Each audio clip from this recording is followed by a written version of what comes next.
অনেকেই ফেসবুকে লিখতেছে আমার বিরুদ্ধে। আমার নমিনেশন ঘোষণা দেওয়ার আগ পর্যন্ত আমার মনে হয় একটা কথা আমার বিরুদ্ধে কেউ লেখে না। সবার কাছে আমি আল্লাহর ওলি ছিলাম।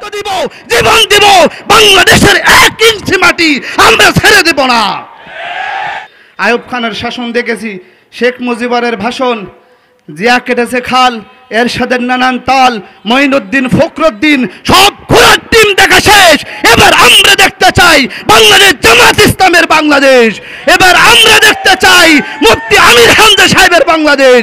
এবার আমরা দেখতে চাই দাঁড়িপাল্লা প্রতীকের বাংলাদেশ। দিয়ে ওই যে একজন বলছিল না যে প্রসাব করে পানি নেয় না, সেও ফতোয়া দিচ্ছে। আরে ফতোয়া দিতে হলে আমার নামের আগে মুফতি আছে। আমি অলরেডি মুফতি পাস করেছি। আমি ফেকা নিয়ে কামেল পাস করলে তাদেরকে এদেশে মুফতি বলা হয়, সরকারি সার্টিফিকেট আছে আমার। তো ফতোয়া তো আমি দেব। আর ওই লোকটা মনে হয় ফরজ নামাজও পড়ে না, আর বলছে আমির হামজার পেছনে নামাজ পড়া হারাম। যদি বলতো জায়েজ নেই তাও তো হইতো, একেবারে হারাম ঘোষণা দিস। আর মানুষ কি লিখতেছে কমেন্টে, কেউ লিখেছে ও একটা হারাম সাদা, কেউ লিখেছে ও একেবারে জারোর সন্তান, কেউ লিখেছে ও মারা গেলে ওর জানাজায় পড়ায় হারাম। তো এদের দ্বারা আমার মনে হয় বাংলাদেশের একটা মাজলুম দল যারা ওই দলে আছেন তাদের উচিত হবে এই মানুষগুলোকে থামানো। এগুলো মেয়াদ উত্তীর্ণ গাঁজা খেয়েছে, এই কারণে এই সমস্ত কথা বলে। আপনি একটা আলেমের বিরুদ্ধে কথা বলতে হলে হিসাব নিকাশ করে বলা দরকার। এদেশে অন্য কেউ তো এই কথা বলছে না, আপনি এত খেপে গেলেন কোন কারণে? ওই জন্য আপনাকে আমরা সাবধান করছি, যারা দায়িত্বে আছেন এরকম মাতাল যেগুলো, এদেরকে আমার মনে হয় দল থেকে বহিষ্কার করে দেওয়া দরকার। কারণ এগুলো ক্যান্সার, এই দলের আরো বদনাম হবে। যেই কয়টা আছে এদেরকে বাদ দিয়ে দেন, দেখেন আপনারাও দাঁড়িয়ে যাবেন। বাংলাদেশ জামাত ইসলামী এই 10.5 মাসে যেভাবে দাঁড়িয়ে গেছে, মাত্র 15 জন মানুষ বলতো আগে, এই 10 মাস আগে, যে এই দেশে ইসলাম কায়েম হোক। এখন 100 জনের 77 জন মানুষ বলছে এদেশে ইসলাম কায়েম হোক। মেহমান বিন্দু সামনে উপস্থিত আছেন এই আজকের আয়োজনের প্রধান আকর্ষণ। আপনারা আমাদেরকে প্রধান আলোচক, প্রধান অতিথি দিয়েছেন। আপনারা না আসলে আমি কিসের প্রধান আলোচক আর কিসের প্রধান অতিথি? সুতরাং আজকে প্রধান আকর্ষণ যারা নিজেদের কাজকর্ম বাদ দিয়ে এখানে ছুটে এসেছেন, তারা পর্দার আড়ালে বিভিন্ন জায়গায় যদি মা এবং বোনেরা থাকেন, সবাইকে সালাম জানাচ্ছি, আসসালামু আলাইকুম। আমরা পৃথিবীতে এসেছি আল্লাহর ইবাদতের জন্য। ওমা খালাকাতুল জিন্না ওয়াল ইনসা ইল্লা লিয়াবুদুন। আল্লাহ তাআলা বলেন আমি মানুষ আর জিন বানাইনি। এই যে ওমা একালিপটা আনাছে, এটা দিয়ে বাংলা অর্থ হয় যে আমি তৈরি করিনি, তবে ইল্লা লিয়াবুদুন, মানুষ আর জিন বানিয়েছি শুধুমাত্র আমার ইবাদতের জন্য। মানে ইবাদতটা কি? এই যে কিছুক্ষণ আগে, আধা ঘন্টা আগে আমরা নামাজ পড়ে আসলাম, এইটাই কি শুধু ইবাদত? আর ইবাদত নেই এই পৃথিবীতে যত, এটা একটা ফরজ ইবাদত ছিল, যেটা আধা ঘন্টা আগে এই যে ডানের এই মসজিদে আদায় করলাম, এটা কি ইবাদত ছিল বলেন তো? ফরজ। আমার মনে হয় খুব বেশি হলো 15 দিন আগে একটা দিবস গেছে, এই দিবসের নাম ছিল ঈদুল আজহা। এখানে হাজার হাজার লক্ষ লক্ষ টাকা খরচ করে আমরা অনেকেই কোরবানি দিয়েছি। এটা কি ছিল? ওয়াজিব। জবান খোলেন, কি ছিল? কতগুলো ওয়াজিব এক জায়গায় করলে একটা ফরজ হয়? অনেকগুলো না? তামাম দুনিয়ার সব ওয়াজিব এক জায়গায় করলে একটা ফরজ হবে? অথচ ওই ওয়াজিব পালন করার জন্য খেয়ে না খেয়ে অনেকে, যেহেতু কোরবানির গোশত দিয়ে খাবার খাওয়া লাগবে, এটা সুন্নাত, এই জন্য জোহরের নামাজও বাদ দিয়ে দিয়েছে। জোহরের নামাজ কি ছিল? ফরজ বাদ দিয়ে ওয়াজিব কোরবানি করে আপনি সুন্নত গোশত খাওয়ার জন্য এত বড় একটা ফরজ বাদ দিয়ে দিলেন। এই জন্য আমরা এই বিষয়টা, সিরিয়াল যেগুলো, এগুলো অনেকে এখনো টের পায়নি। সবার উপরে হচ্ছে ফরজ। আল্লাহর যত বিধান আছে ফরজের উপরে আর কিছু আছে? এরপরে আছে ওয়াজিব, এরপরে আছে সুন্নাত, এরপরে আছে নফল, এরপরে আছে মুস্তাহাব, এরপর আছে মুবাহ, এরপরে আছে কি? মাকরুহ, এরপরে শেষে যে হারাম।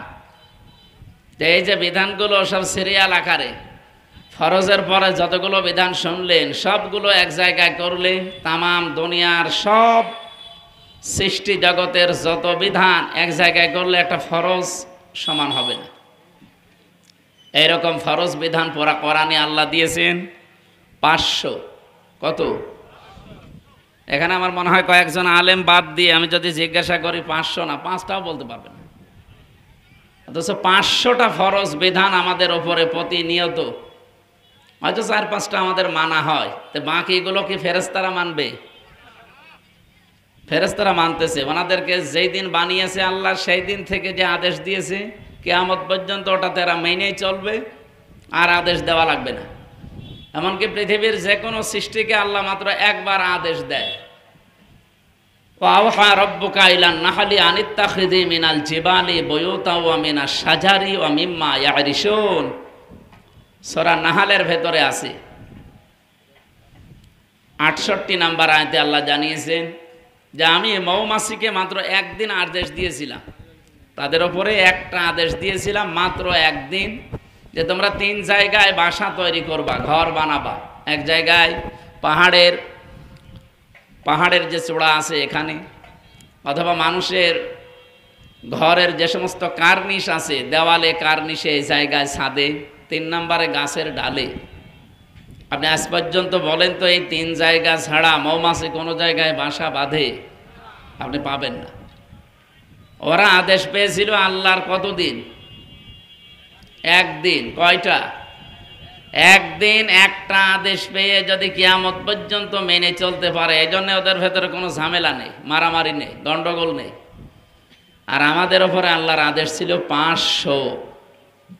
92% মুসলমান আমরা এই দেশে বাস করছি, মাত্র কয়েকটা বিধান আমরা মানি ব্যক্তিগত আর পারিবারিক জীবনে, বাকি কোনো জীবনে আমাদের কোনো বিধান 100% নেই।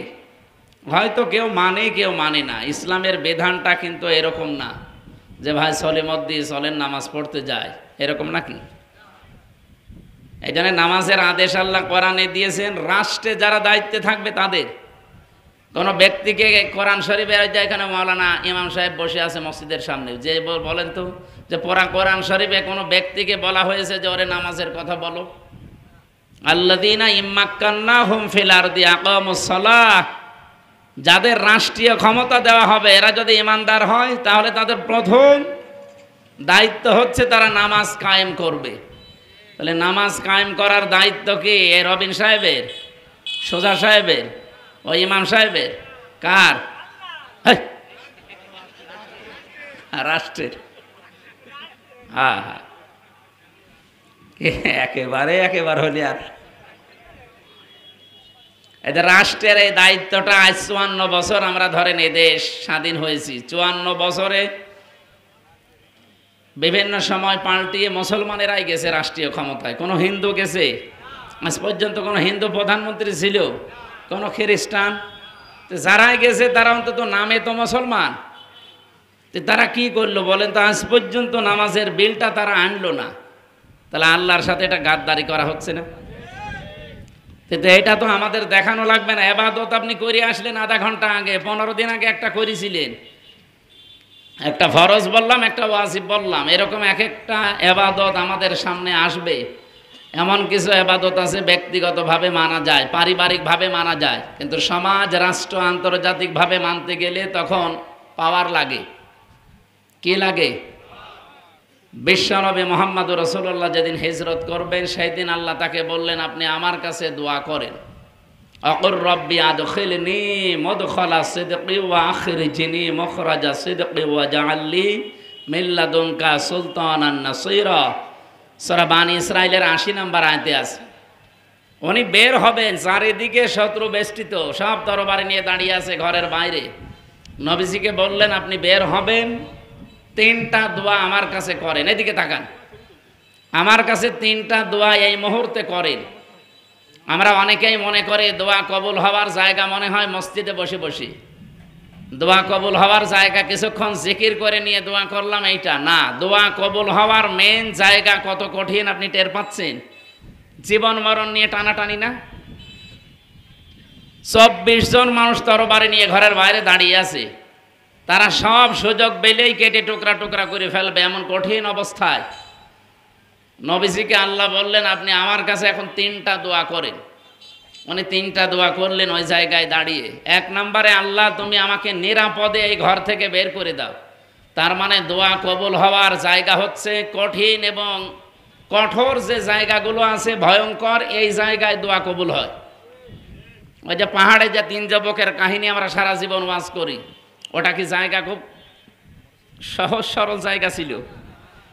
কত কঠিন জায়গা বলেন তো। পাহাড়ের ভেতরে আটক এবং 3টা লোক পাহাড় উপর থেকে পাথর একটা আটকিয়ে গেছে, 3 জন মিলে ধাক্কা দেয়, সরে না। কিছুক্ষণ পরে হাওয়া বাতাস যখন আলো বাতাস বন্ধ হয়ে যাচ্ছে, তারা তো নিঃশ্বাস বন্ধ হয়েই মরে যাওয়ার কথা, তখন এই কঠিন অবস্থায় তারা দোয়া করেছিল জীবনের কিছু নেক কাজের বিনিময়ে। এরকম বহু ঘটনা কোরআন হাদিসে যেটা পাওয়া যায়, মানুষের মোনাজাত কবুল হয় কঠিন এবং ভয়ঙ্কর মুহূর্তে। নবীজিকে আল্লাহ বললেন আপনি দোয়া করেন, এখন কবুল হবে। যে আপনি বলেন যে আল্লাহ তুমি আমাকে এই কঠিন অবস্থা থেকে অন্তত নিরাপদে বের করে দাও। 2 নম্বরে, আমাকে যখন রাস্তা দিয়ে নিয়ে যাবে মদিনা পর্যন্ত যেন কোনো বিপদ আপদ আমাকে অন্তত না আটকায়। হ্যাঁ, বিপদ আসবে, যেন আটকাতে না পারে। 3 নম্বরে, মদিনায় যেয়ে আমার এক কোণে ফেলে রাখবে না, আমার এমন একটা রাষ্ট্রীয় ক্ষমতা দেবে যেখানে তোমার সাহায্য থাকে। এই যে রাষ্ট্রীয় ক্ষমতা চেয়ে নিয়েছিলেন, এ চাওয়ার জন্যে জানিয়েছেন কে? তাহলে আল্লাহ বড় রাজনীতিবিদ। তো উনি নিজে বলছে যে আমার কাছে আপনি বলেন যে আমাকে আল্লাহ তুমি রাষ্ট্রীয় ক্ষমতা দিও, এবং রাষ্ট্রীয় ক্ষমতা দিলেই হবে না, এর ভেতরে যেন তোমার সাহায্য থাকে, এইরকম ক্ষমতা দিও। কারণ রাষ্ট্রীয় ক্ষমতা এমন একটা বিষয়, আল্লাহর সাহায্য ছাড়া চালানো সম্ভব না। যারা আল্লাহর সাহায্য ছাড়া জোর করে চালাতে চেয়েছিল, এত ঘৃণিত করেছে আল্লাহ, জোতার মালা দিচ্ছে এখন ধরতে পারলে যেখানে সেখানে। আমার মনে হয় যারা এই ফ্যাসিস্টদেরকে সাহায্য সহযোগিতা করেছে প্রত্যেকের এরকম কিছু দেওয়া দরকার। কারণ তাদের জন্যে হাসিনা হাসিনা হয়ে উঠেছিল। ও হাসিনা তো আসলে হাসিনা ছিল না, গ্রাম্য মেয়ে লোক ছিল। সেখান থেকে উঠে এসে এই পৃথিবীর নিকৃষ্ট মানুষের তালিকায় তাকে নিয়ে যেতে যারা সাহায্য করেছে, গত পরশুদিন একটাকে ধরেছে, আজকেও আর একটাকে ধরেছে। সম্মানিত ভাইরা, আমরা দোয়া কবুলের যে জায়গাটা বললাম, বলেন এই সমস্ত জায়গায় কি দোয়া করার সময় না সুবহানাল্লাহ পড়ার সময়? আমরা এরকম বিপদে পড়লে সুবহানাল্লাহ, আলহামদুলিল্লাহ, ইন্না লিল্লাহ, লা ইলাহা ইল্লাল্লাহ পড়তাম, অথবা ইন্না লা ইলাহা ইল্লা আনতা সুবহানাকা। নবীজি বললেন ওসব বাদ দেন, আপনি বলেন যে আমাকে নিরাপদে ঘর থেকে বের করে দিন, আর বের হওয়ার সময় আপনাকে আমি একটা কিছু শিখিয়ে দেই। ওইটা হাতে নেন, সূরা ইয়াসিন থেকে কিছু আয়াত পড়েন, পড়ে ফুঁকে মারেন, চারিদিকে আপনি সামনে মারবেন, চারিদিকে পৌঁছিয়ে দেওয়ার দায়িত্ব পালন করবে আমার কুদরত।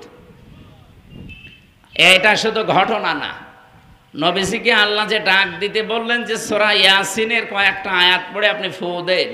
উনি কি বলেছিলেন? ইয়াসিন। ইয়াসিন মানে কি? ইয়া মানে হে, সিন মানে সাজ্জেদ। সাজ্জেদের বাংলা অর্থ হচ্ছে নেতা। আল্লাহ শিখিয়ে দিচ্ছেন যে আপনি এই সূরা পড়েন যে হে নেতা, আল্লাহর ঘোষণা দেওয়া নেতা এই পৃথিবীতে একজনই। আল্লাহর ঘোষণা দেওয়া নেতা পৃথিবীতে একজন, তাকে যারা অনুসরণ করবে তারা নেতৃত্ব দেওয়ার হকদার, তারা নেতৃত্ব দিতে পারে। আর তারা আদর্শের বাইরে যারা আছে তাদের নেতা হওয়া জায়েজ নেই। অথচ বাংলাদেশে বিশ্বনবীর বিরুদ্ধে যারা, তারাই বড় বড় নেতা এখন। নবীজির 63 বছরের জিন্দেগি, 23 বছর তিনি নেতৃত্ব দিয়েছিলেন। কয় বছর? এর আগে যে নেতৃত্ব দিয়েছিলেন 17 থেকে 40, এইটাও 23, কিন্তু আসল নেতৃত্ব তার 40 থেকে 63। এই 23 বছরে তিনি কোনোদিন চাঁদাবাজি করেছেন?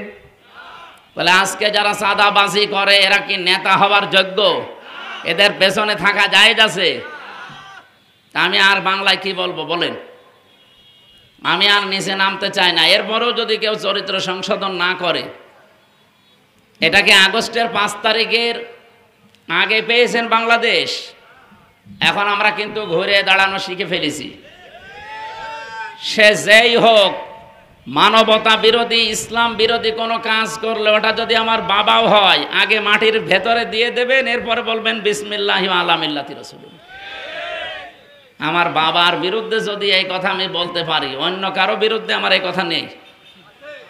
এই জন্য আমরা ইসলামকে যদি সত্যি জায়গা মতো এবার নিতে পারি, আমি গ্যারান্টি দিতে পারি আল্লাহর কসম, এই 54 বছরের জন্য বাংলাদেশের মানুষ আফসোস করবে যে আরো আগে কেন ইসলাম আসলো না।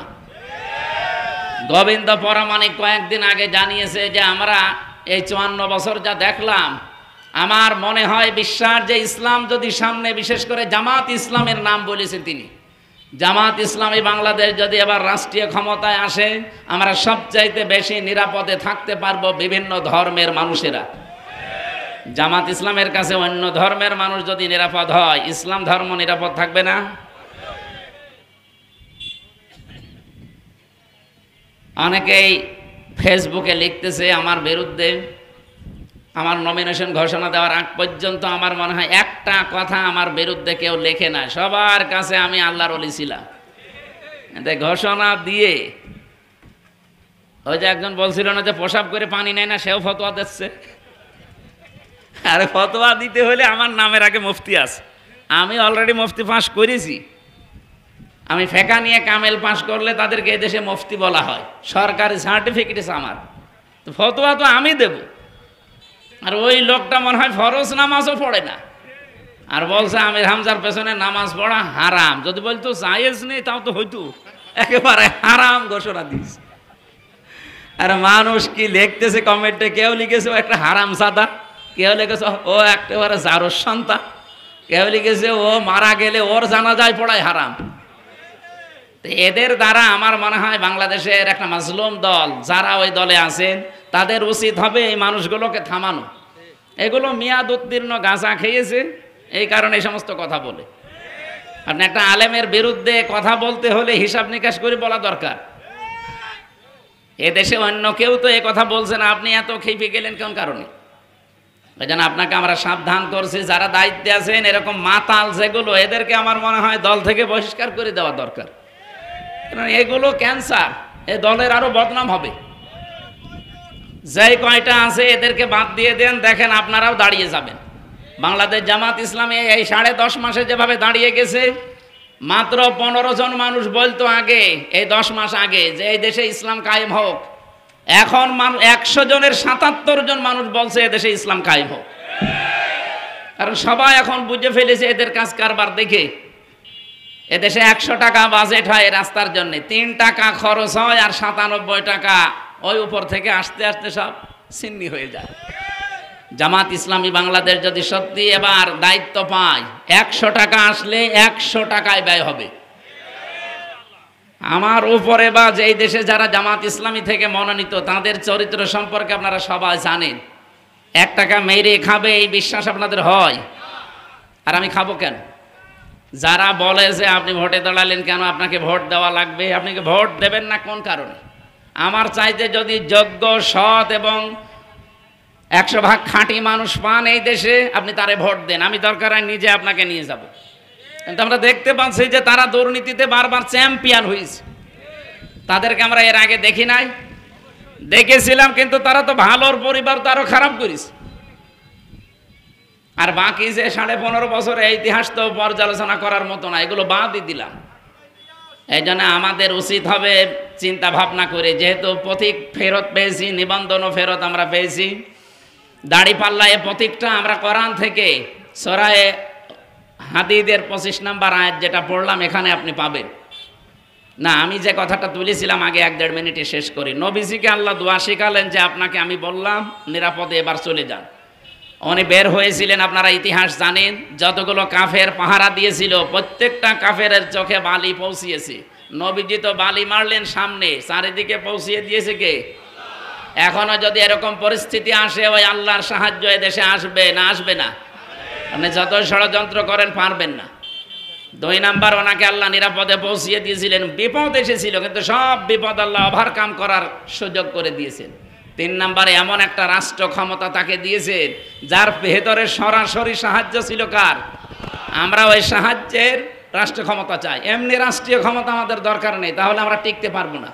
কারণ আমাদের প্রতিবেশী সহ চারিদিকে যত দুশ্মন, এখানে টিকে থাকতে হলে আল্লাহর সাহায্য লাগবেই, মাস্ট বি। নবীজির 3টা দোয়া কবুল হয়েছিল। প্রথমটা কবুল হয়েছে সঙ্গে সঙ্গে, দ্বিতীয়টা কবুল হয়েছে 3 দিন পরে, আর 3 নাম্বার দোয়া কবুল হয়েছিল 6 মাস পর। তারপরও আল্লাহ তার একটা দোয়া ফেরত দেয়নি, প্রত্যেকটা দোয়ায় আল্লাহ কবুল করেছিলেন। আল্লাহ তাআলা বলেন, লাকাদ আরসালনা রুসুলানা বিল বাজ্জিনাত, আমি যত রসুল এই পৃথিবীতে পাঠালাম প্রত্যেকের সাথে আমি প্রথমেই দিয়েছি বাজ্জিনাত দিয়েছি, তাদেরকে আমি স্পষ্ট দলিল প্রমাণ বিশেষ করে চরিত্র দিয়েছি। বাংলাদেশ জামাত ইসলামী থেকে 296 জন অলরেডি নমিনেশন পেয়েছে। অন্য যত দল আছে সব দলের চাইতে এদের চরিত্র যে ভালো এটা পৃথিবী জানে। কারণ এরা আগে 18 জন এমপি হয়েছিল, 1 টাকাও দুর্নীতি করে নাই। 2 জন মন্ত্রী হয়েছিল, 4 আনাও দুর্নীতি করে নাই। 200-র উপরে উপজেলা চেয়ারম্যান ছিল, একটাও দুর্নীতি করে নাই। 1000-এর উপরে ইউনিয়ন চেয়ারম্যান ছিল, একটাও দুর্নীতি করে নাই। তো এর চাইতে আপনি কি দেখতে চান? সাতক্ষীরার ইউনিয়নের চেয়ারম্যান একজন মাওলানা, উনি সকাল 10টা থেকে 4টা পর্যন্ত ইউনিয়নের দায়িত্ব পালন করে 4টা থেকে রাত 8টা পর্যন্ত এরকম বাজারে তরকারি বিক্রি করত। বাংলাদেশে অন্য কোনো দলের চেয়ারম্যান, মেম্বার, এমপি আপনি দেখাতে পারবেন? তা আমরা গ্যারান্টি দিয়ে এই কারণে এদেরকে ওইভাবে গড়ে তোলা হয়, কারণ এদের চরিত্র মোহাম্মদ রাসূলুল্লাহকে দেখে প্রতিদিন 9টা করে বিষয় পূরণ করে করে ওই ধাঁচে ওঠা লাগে। 2 নম্বরে ওয়াং জালনা মাহুমুল কিতাব, তাদের সাথে কিতাব আছে। বাংলাদেশে যত দল আসে সবচাইতে বেশি কোরআন পড়া লাগে জামাত ইসলামী এবং ইসলামী ছাত্র শিবিরে। অন্য কোন দল করলে আপনি লিখতেও পারেন, না লিখতেও পারেন, কিন্তু আমি জামাত ইসলামী এবং শিবিরের গ্যারান্টি দিতে পারি, আন্দাজে পদ্মপুকুর থেকে উঠে আসে আপনি সভাপতি না। আপনাকে প্রতিদিন 9টা করে পয়েন্ট লেখা লাগবে। প্রথম পয়েন্টে আপনি কোরআন শরীফ কয় আয়াত পড়েন, বুঝে পড়েন না আন্দাজে পড়েন, ওটা লেখা লাগবে। আবার লিখলেই শেষ না, মাসে মাসে আবার যে দায়িত্ব আছে তার দেখানো লাগবে। যদি কম হয় ওখানে আবার রিপোর্ট করে দেবে উপরে যে এর হচ্ছে না, এর আরও চাপ দিন। আপনি কোথায় যাবেন? তো এইভাবে কোনো দল যদি কোরআন কেন্দ্রিক বাস্তব জীবন গঠন করার জন্য আপনাদেরকে আহ্বান জানায়, জামাত ইসলামী করার কোনো দরকার নেই, সেই দলে যোগ দিন। কিন্তু আমি সারা বাংলাদেশে 73টা দলের ভেতরে এই দলটাই পেয়েছি, কোনো দলে পাইনি। আপনার চাইতে আমি কোরআন পড়ি বেশি, বেশি বুঝি, বেশি মানারও চেষ্টা করি। আমি যদি এই সার্টিফিকেট দিতে পারি তা আপনি দেবেন না কেন? আমি নিজে তো দেশ সহ বিভিন্ন জায়গায় ঘুরছি, আমি নিজে দেখতেছি 73টা দল এই দেশে আছে, কোন দলের কর্মসূচিতে এটা নেই। এমনকি দ্বিতীয় পয়েন্টে আছে আপনি হাদিস কয়টা পড়েন, বুঝে পড়েন না আন্দাজে পড়েন। এটা স্ত্রী, তার কি কর্মজীবন আছে? সে একটা প্রাইমারি চাকরি করে, খুব বেশি হলো না 20-25 হাজার টাকা বেতন পায়। তো কিয়ামত পর্যন্ত 1000 কোটি টাকার মালিক হওয়া সম্ভব? কি দুর্নীতি হয়েছে বলেন তো? এই জন্য আমরা আশ্বাস দিতে পারি এবং আপনাদের আস্থা রাখার জায়গা এটা, যেহেতু প্রমাণ হয়েছে 54 বছরে, আপনারা আস্থা রাখতে পারেন। আমিরে জামাত ডাক্তার শফিকুর রহমান হাফিজাহুল্লাহ, তার চেহারা দেখলে আল্লাহর কথা মনে হয়। এই লোকটা একটা আল্লাহর ওলি। অন্য কোনো দলের ভেতরে এরকম একটা লোক দেখান যে সব দিকে পারফেক্ট। এ লোকটা অর্থনীতি বোঝে, চিকিৎসা বোঝে, ধর্মীয় লাইনে বোঝে। আমি নিজে জেলখানায় তার সাথে 4 দিন ছিলাম। তার যে এবাদত, তার যে আল্লাহর প্রতি ভরসা, তাওয়াক্কুল, বহু আলেমেরও আমি পাইনি। কারণ 76 জন আলেম তো আমার সাথে ছিল, আলেমরা ভয়ে কান্নাকাটি করতো। আর একটা মুরব্বী মানুষ, একটা জেনারেল শিক্ষিত ডাক্তার, আল্লাহর প্রতি এত বেশি অবিচল আস্থা, আমি ওই জায়গা থেকে কিন্তু পাল্টে গেছি। এর আগে তো আমি অ্যাক্টিভভাবে কোনোদিন জামাত ইসলাম করিও নাই, শিবিরও অ্যাক্টিভভাবে করিনি। আমি আপনার মতো সমর্থক ছিলাম, কিন্তু অ্যাক্টিভ হয়েছি জেলখানা থেকে এসে, কারণ আমি 3টা বছর এই মানুষগুলোর সাথে ছিলাম। এই মানুষগুলোর তাওয়াক্কুল, ইবাদত, আল্লাহর প্রতি ভরসা, এখানে এই মানুষগুলোর বাস্তবতা আমি নিজে দেখেছি। এই জন্য আমি গ্যারান্টি দিতে পারছি, আপনারা এই গ্যারান্টি নিতে পারেন ইনশাল্লাহ। আগামী থেকে দেখবেন এদেশে ইসলাম যদি একবার এসে যায়, 54 বছরের জন্য আপনার আফসোস করা লাগবে ইনশাল্লাহ। ন্যায়ের পথিক যেহেতু পেয়েছি, আপনারা ন্যায়ের পথিকে। আর বারবার ওই যে প্রশ্ন আসে, আপনাকে ভোট দেওয়া লাগবে কেন, আপনি দেবেন না কেন? যারা আছে তারা যদি আমার চাইতে সব দিক থেকে উন্নত হয়, অবশ্যই তাদেরকে দেবেন। শিক্ষা দীক্ষায়, চরিত্রে এবং বাস্তবতায় আপনি তাদেরকে দেবেন, আমি নিষেধ করছি না।